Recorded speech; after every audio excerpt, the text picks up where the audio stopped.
अस्सलामु अलैकुम। क़ाल rabbi ज़िदनी इल्मन क़ाल rabbi इश्रह ली सदरी वयस्सिर ली अमरी वाहलुल उक़दतम मिन लिसानी यफ़क़हू क़ौली।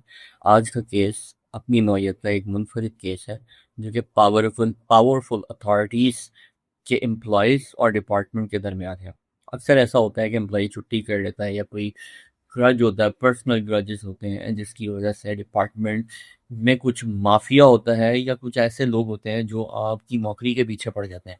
तो आप हम लोग घबरा जाते हैं, बीइंग अ सिविल एम्प्लॉइज घबरा जाते हैं लोग। ठीक है, तो उनके लिए एक बहुत ज़बरदस्त अदालत आलिया का फैसला है। और special thanks to Allah Nawaz खोसा साहब हु शेयर दिस जजमेंट और वो fight for his client's rights, and he reinstated the employee after converting his major penalty into minor punishment. Okay, तो चलते हैं। ये अपील नंबर 416 2025 की है और पंजाब सर्विस ट्रिब्यूनल लाहौर का ये फैसला है। इसमें appellant Usman Amjad x security assistant, और ये याद रखें कि ये जो केसेस हैं, ये जो फैसले हैं, ये सिर्फ नॉलेज और एजुकेशन पर्पस के लिए हैं कि जो लोग जहाँ पर भी, चाहे गवर्नमेंट में चाहे प्राइवेट में, अपनी नौकरियां कर रहे हैं, उनको बिल्कुल घबराने की ज़रूरत नहीं है। There are rights, there are laws, there are justice, there is justice. So you don't need to worry about that you have been neglected from anything, और आप किसी भी चीज़ का विक्टिम नहीं रहेंगे। आप अपने राइट्स को प्रॉपर तरीके से प्रेजेंट करने की करेज होनी चाहिए। ठीक है, तो चलते हैं। अपलेंट जो थे वो उस्मान अमजद एक सिक्योरिटी असिस्टेंट थे। ये बहुत अहम होता होता है। इसमें रिस्पोंडेंट्स जो थे speaker Punjab assembly and the secretary general Punjab assembly. Challenge किया गया ये केस 11/10/2024 को for removal of service against order 21/1/2025 को ये अपील। ठीक है, डिसमिसल फ्रॉम सर्विस के लिए जो हुई, उसमें ये 21/1/25 को ये फैसला सुनाया गया। हेयरिंग हुई 29/4/2026 को। चेयरमैन सज्जाद हुसैन सिंधर जो पंजाब सर्विस ट्रिब्यूनल के जज थे, उन्होंने इसको हेयर किया। और 14/6/2000 अब केस का मामला ये है, बैकग्राउंड ये है कि 14/6/2006 को सिक्योरिटी असिस्टेंट के तौर पे उस्मान अमजद रेगुलर अपॉइंट होते हैं पंजाब असेंबली में। 18 साल नौकरी करते हैं और ये इनकी बेदाग सर्विस होती है। 5/8/2024 को सस्पेंड किया जाता है ऑन ग्राउंड्स कि इन्होंने कुछ मिसकंडक्ट और इनएफिशिएंसी के एलिगेशंस लगाई गई कि इन्होंने कुछ ऐसी वीडियोस जो कि काबिल एतराज़ थी वो शेयर की, जिसकी वजह से डिपार्टमेंट को एम्बैरेसमेंट का सामना करना पड़ा। और ये शेयर कहाँ हुई? 9/8/2024 को शो कॉज इशू होता है उनको कि आपने फेसबुक सोशल मीडिया पर इमोरल वीडियोस शेयर की हैं, उसका इल्ज़ाम लगाया। और पंजाब सर्विस एफिशिएंसी एक्ट 1976 के तहत रूल 21 और 22 की वायलेशन की है। पीड़ा एक्ट 2006 के तहत इंक्वायरी शुरू होती है। इंक्वायरी ऑफिसर ने रिकमेंड किया कि इनको रिमूवल फ्रॉम सर्विस कर दिया जाए। 11/10/2024 को मेजर पेनल्टी रिस्पोंडेंट नंबर 2 के पंजाब असेंबली के स्पीकर ने इनको दी। पंजाब असेंबली के स्पीकर ने इनको दी, इनको रिमूवल फ्रॉम सर्विस कर दिया। सेक्रेटरी जनरल रिस्पोंडेंट नंबर 2 ने इम्पोज की। ठीक है, 21/1/2025 को डिपार्टमेंटल अपील जो एम्प्लॉय करता है अपने हक के लिए, वो भी डिसमिस कर दी गई। अब अब ये जो है अपीलेंट के वकील के 5 पॉइंट्स जो थे अदालत में अपील के तौर पर पेश हुआ। उन्होंने अपीलेंट के जो वकील थे वो अल्लाह नवाज खोसा साहब थे। उन्होंने ये प्ली ली कि इसमें 5 मेजर फ्लॉज हैं। इस इंक्वायरी को कंडक्ट सही तरह नहीं किया गया, जिसकी वजह से उनका जो अपीलेंट है, उनका जो अ, अ,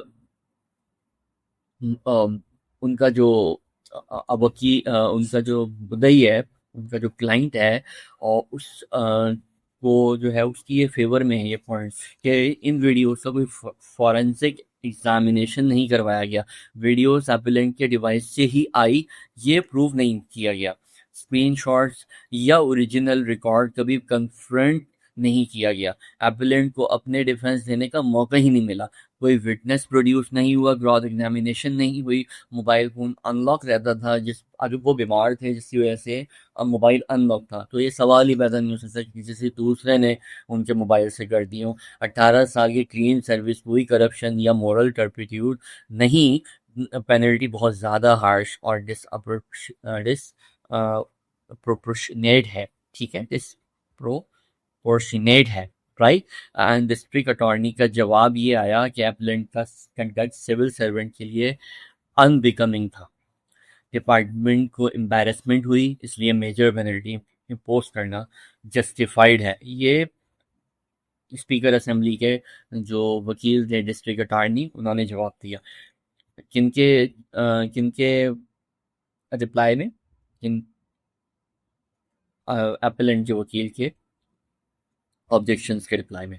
ट्रिब्यूनल की मेजर फाइंडिंग्स ये हुई, क्योंकि केस कमज़ोर था, ट्रिब्यूनल ने कहा कि फॉरेंसिक एग्जामिनेशन का पूरा पूरा राइट था, वो क्यों नहीं करवाया, ना मेटा डाटा, ना डिवाइस एग्जामिनेशन, ना एक्सपर्ट एविडेंस ली गई।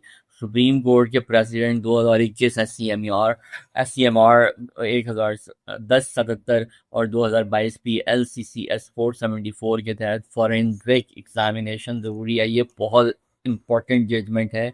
केस इसी की बुनियाद पर जो है वो डिसाइड हुआ है कि फॉरेंसिक नहीं हुआ, वो क्यों नहीं हुआ, उन्होंने हवाला दिया 2021 SCMR 1077 और 2022 BLCCS 474 का, कि forensic examination departmental inquiry in case of electronic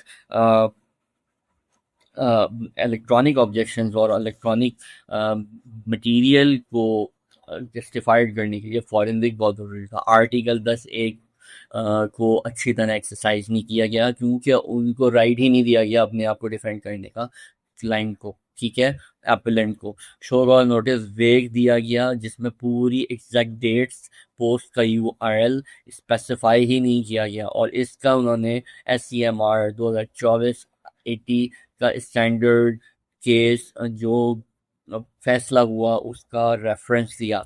तो ये दो इम्पॉर्टेंट केस लॉज आपको इसमें मिल गए हैं, जो कि आपको घबराने की ज़रूरत नहीं है। अगर आपको कोई कहता है कि आपने गलत वीडियो शेयर की और आपने नहीं की, तो आप इन केस की मदद से उसको डिफेंड कर सकते हैं, ना कि डिफेंड कर सकते हैं, बल्कि आप उसको लॉ ऑफ टॉर्ट के तहत आप कंटेम्प्ट ऑफ जो है अपनी हितक इज्जत का दावा भी कर सकते हैं उसके खिलाफ, और वो कहीं बच के नहीं जा सकता।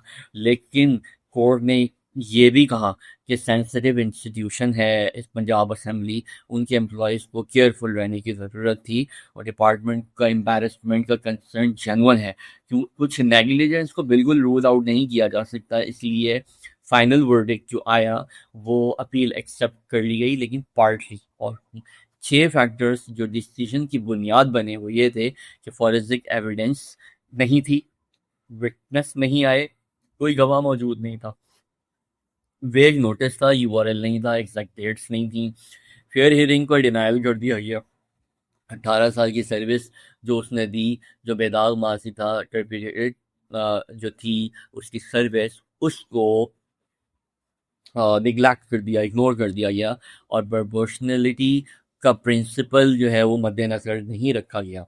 तो रिमूवल ऑफ फ्रॉम सर्विस को, पुराना जो फैसला था डिपार्टमेंट का, उसको सेट असाइड किया पार्टली, और कहा कि सेंश्योर नया हल्का फैसला दिया जाए, सेंश्योर उसको सज़ा दे दी गई।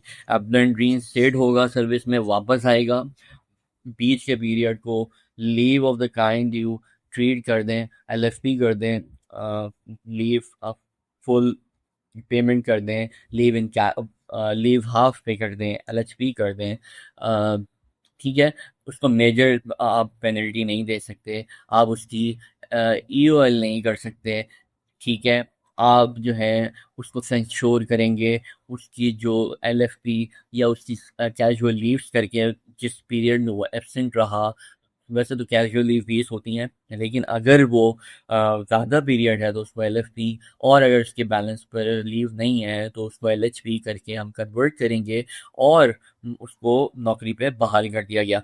तो तो ये पूरा फैसला था, इसमें सीखने की चीज़ें जो आपके पास थी, जो कोर्ट ने इंपॉर्टेंट फैक्टर्स दिए उसको देख लें आप, और जो इम्पोर्टेंट जो उन्होंने रेफरेंस दिए इनको नोट कर लें, इन केस अगर आपके इर्द गिर्द हल्का अहबाब में कोई लोग ये चीज़ फेस कर रहे हैं और जिन पर नाजायज़ एलिगेशंस हैं उनको आप ये शेयर करें, वो सुने और फिर फैसला करें कि वो इतनी बड़ी मुसीबत में नहीं है जितनी मुसीबत में अपने आप को समझ रहे हैं।